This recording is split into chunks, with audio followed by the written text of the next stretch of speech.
খেলা খেলা আর খেলা। মুনতাহা যেন দুদিনের ছুটিতে দাদু বাড়িতে এসে কাদামাটি ছাড়া আর কিছুই বুঝছে না।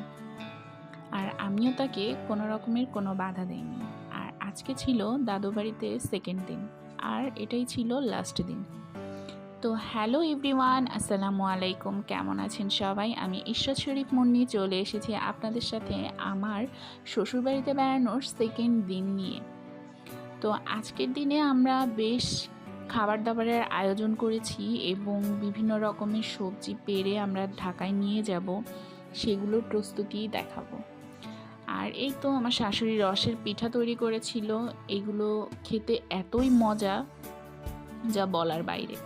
আর এটা আমার ফুপু শাশুড়ি বানিয়ে নিয়ে এসেছিল, তার বাড়ি থেকে আমরা এসেছি শুনে সে পিঠা বানিয়ে নিয়ে চলে এসেছে।